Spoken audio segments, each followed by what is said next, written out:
Hi welcome to our channel మీ తెలుగు అమ్మాయి. అందరికీ హ్యాపీ శివరాత్రి. శివరాత్రి కదా, ఇంకా ఇంట్లో అయితే చాలా పనులు ఉంటాయి. సో అందుకే తొందరగా లేచేసి బయట అంతా క్లీన్ చేసి ముగ్గేసేసి ఫస్ట్ అయితే దేవుళ్ళు క్లీన్ చేసేసాము. తర్వాత మనం దీపాలు పెట్టేటివన్నీ డైలీ అయితే క్లీన్ చేయం కదా, అందుకే ఇవాళ ఫెస్టివల్స్కైనా క్లీన్ చేసుకోవాలి. సో తర్వాత వెంటనే నేను ఇవైతే మా సైడ్ రత్నపురి గడ్డలు అంటాము, మీరేమంటారో కామెంట్ చేయండి. దీనైతే ఫస్ట్ బాయిల్ చేసేసి నేను పక్కన పెట్టుకున్నాను.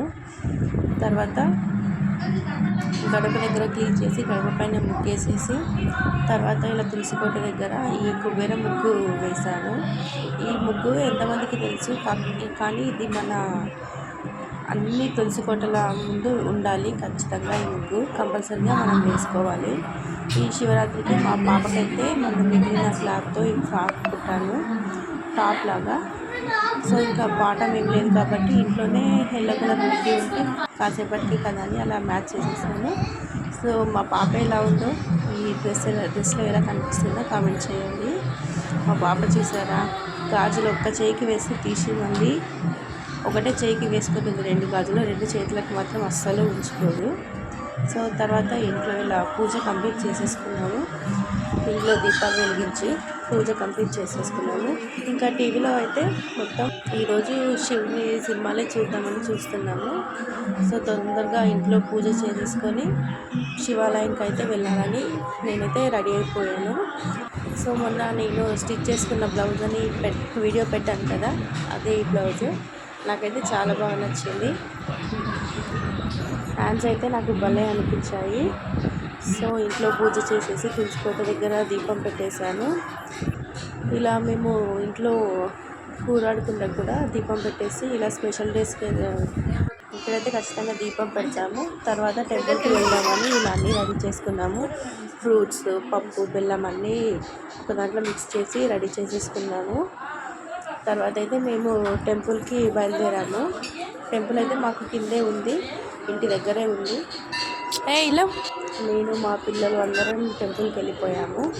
టెంపుల్కి వెళ్ళి మంచిగా శివుని దర్శనం అయితే చేసుకున్నాము. ఫస్ట్ అయితే మేము లింగానికి అభిషేకం చేశాను. మా బాబు నేనైతే లింగానికి అభిషేకం చేస్తున్నాము. సో తర్వాత అయితే శివుని దర్శనానికి అయితే వెళ్ళాము. తర్వాత ఇంటికి వచ్చి ఇలా ఫ్రూట్స్ అన్నీ తీసి తిందామని ఫ్రూట్స్ తీసాము. తర్వాత ఈవినింగ్ అయితే మేము ఇలా ప్రతి ఇయర్ పూరి సాబ్దాన్ అయితే ఖచ్చితంగా చేసుకుంటాము. ఎందుకంటే అంతసేపు ఫ్రూట్స్తోనే ఆకలితోనే ఉండలేము కాబట్టి ఎవ్రీ ఇయర్ ఖచ్చితంగా చేసుకుంటాము. సాబ్దానాలో చక్కెర వేసి స్వీట్గా పూరి సాబ్దానా తింటాము. సో తర్వాత నైట్ 11 అవుతుంది. ఏం చేద్దాము, మేము ఇలా కాలభైరవ అష్టకం టీవీలో పెట్టుకొని వింటూ ఉన్నాము. ఆ తర్వాత 11:27 అవుతుంది. ఇంకా నిద్ర వచ్చేస్తుందని ఇలా ఓఎంజీ మూవీలో శివుని అయితే చూస్తున్నాము. ఇలా అక్షయ్ కుమార్ ఇలా వచ్చినప్పుడైతే చాలా బాగుంది సీన్స్. నిజంగా ఆ శివుడే ఇలా నాట్యం చేస్తున్నాడేమో అనిపించింది. చాలా బాగుంది అసలు చూడడానికి. నేనైతే అనుకోకుండా పెట్టాను. ఇంత మంచి సీన్ వచ్చింది శివుడికి. 12 వరకు అయితే ఇలాగే సినిమా చూసి కూర్చుండిపోయాము. జాగారం అయితే కంప్లీట్ చేసుకున్నాము. 12 తర్వాత ఇంకా టీవీ ఆఫ్ చేసేసి పడుకున్నాము.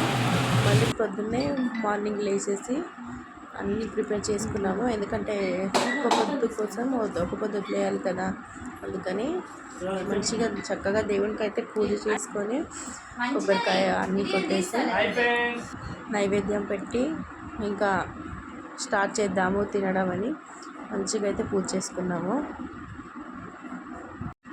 మా దేవుడు కూడా అయితే ఇలా కనిపిస్తుంది. మీరు శివరాత్రి ఎలా జరుపుకున్నారు, మీరు కూడా ఉపవాసం ఉన్నారా లేదా అని కామెంట్ చేయండి. చూద్దాం ఎందరూ శివరాత్రికి ఉపవాసం ఉంటారో. మనం డైలీ వీక్లీ అలా ఉండకపోయినా ఇలా స్పెషల్ డేస్కి మాత్రం ఖచ్చితంగా ఉపవాసాలు ఫాస్టింగ్స్ ఉండాలి. అది మన హెల్త్కి కూడా మంచిది. ఇంకా తర్వాత పూజ చేసేసుకున్న తర్వాత తినడానికి అందరం కూర్చున్నాము. హ్యాపీగా ఇలా కూర్చొని తినేసాము. శివానాం దర్శనం పుణ్యం స్పర్శనం పాపనాశనం అఘోర పాప సంహారం ఏకబిల్వం శివార్పణం. శివరాత్రి శుభాకాంక్షలు. Thank you. Download, share, chat. Our channel మీ తెలుగు అమ్మాయి.